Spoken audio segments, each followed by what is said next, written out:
Gérard Vespierre, bonjour.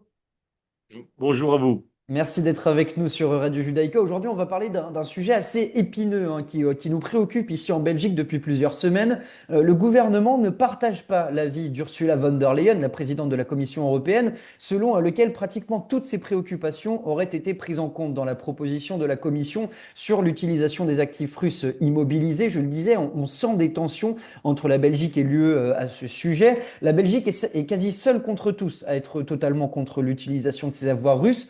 Concrètement, que risque-t-elle? A-t-elle peur de la Russie dans ce dossier? Écoutez, je pense d'abord c'est un dossier épineux, certes, mais aussi complexe sur le plan financier et sur le plan juridique. Donc, la Belgique n'est pas seule. Les autres partenaires de l'Union européenne sont concernés. Et je pense qu'effectivement, s'il n'y a pas d'avis du même, je dirais, de même nature d'autres pays comme la Belgique contre ce projet-là, il y a quand même des hésitations ou peut-être voire même un peu plus fort.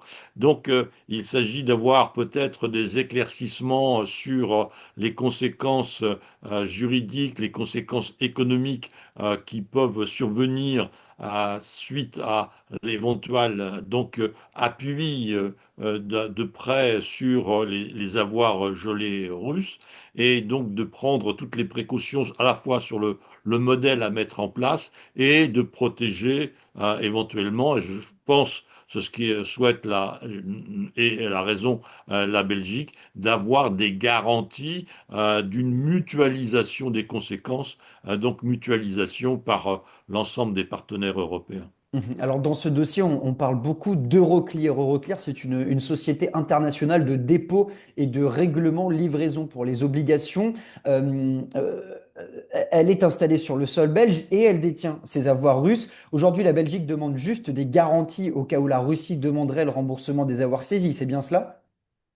Tout à fait. Et donc, c'est pour cela qu'il y a des mécanismes, à l'étude des mécanismes proposés. Et donc, il faut vraiment les travailler dans le plus fin détail. Par exemple, pour le moment, je crois savoir que la Banque centrale européenne n'est pas prête à garantir 140 milliards de dollars ou d'euros, à peu près la même chose, ou à 10-15% près, de prêt à l'Ukraine sur la garantie des dépôts russes parce que leur accessibilité est discutable. Donc il y a eu déjà une première utilisation habile de ces dépôts au niveau des intérêts et des dividendes qu'ils produisent.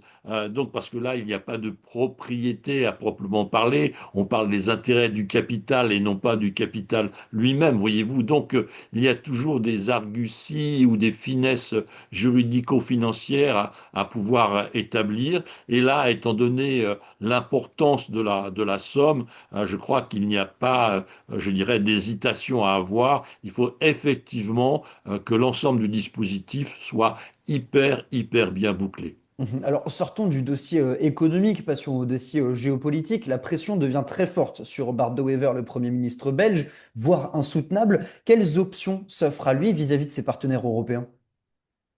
Ben, je crois, je l'ai un petit peu évoqué en disant il faut premièrement asseoir correctement et vraiment avec toutes les garanties possibles de la Belgique, donc garantie de Bruxelles, garantie de Francfort, de la bonne, je dirais, organisation juridico-financière du dispositif qui sera imaginé ou mis en place. Donc, par exemple, il avait été évoqué ou il a été proposé par Bruxelles, donc d'avoir une garantie de ces fonds à travers un dispositif de restauration, de réparation plus exactement, de réparation que la Russie devrait verser dans le cadre de dommages de guerre. Mais là, on est dans des simulations, n'est-ce pas? On n'est pas dans la réalité. Donc le premier volet, c'est effectivement d'avoir un dispositif qui soit particulièrement bien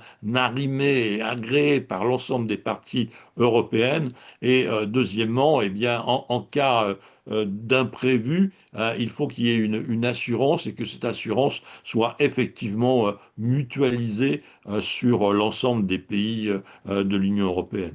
Le chancelier allemand Friedrich Merz a décidé de reporter un voyage prévu demain en Norvège pour se rendre justement à Bruxelles afin de s'entretenir en privé avec Ursula von der Leyen et avec Bart de Wever.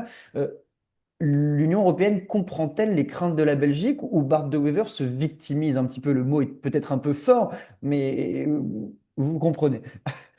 Je vous comprends, et en général, je vous comprends toujours. Mais si un chancelier allemand, je dirais, modifie son agenda pour s'entretenir avec le Premier ministre belge, n'est-ce pas, ce n'est pas gratuit. Je veux dire que ça vraiment dénote et montre et exprime l'importance du sujet, non pas simplement par la valeur des fonds engagés. On est dans les 180-190 milliards d'euros, donc ce qui est énorme, mais aussi dans les conséquences dont on vient de s'entretenir tous les deux. Donc c'est un sujet très important parce que le financement du budget ukrainien est effectivement une des très grandes difficultés de la situation globale russo-ukrainienne actuelle.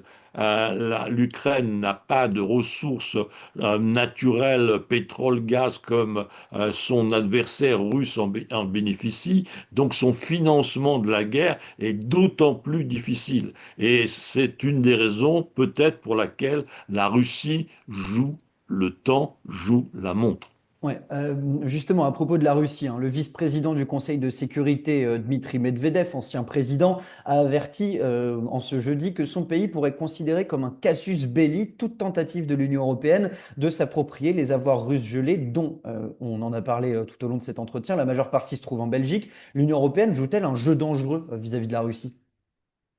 Non, parce qu'il a bien précisé, ce monsieur Medvedev, le casus belli s'appliquerait à une situation où européenne s'emparerait, n'est-ce pas, des fonds russes. Donc, effectivement, toute la stratégie européenne est de mettre au point un dispositif qui mette l'argent à disposition ou en garantie sans l'accaparer. Donc, les propos de Medvedev sont de plus en plus, je dirais, extrémistes depuis quelques années, à l'image des menaces nucléaires. Donc, la Russie se fait menaçante, mais la réalité de la menace est très, très faible. Mhm. Dans un peu plus de 3 mois, Gérard Vespierre, ce sera la date anniversaire, si j'ose dire, des 3 ans depuis le début de l'invasion russe en février, les 4 ans, pardon, en février 2022, l'invasion. L'Union européenne n'a-t-elle pas attendu trop longtemps, et on la sent un peu acculée sur ce dossier?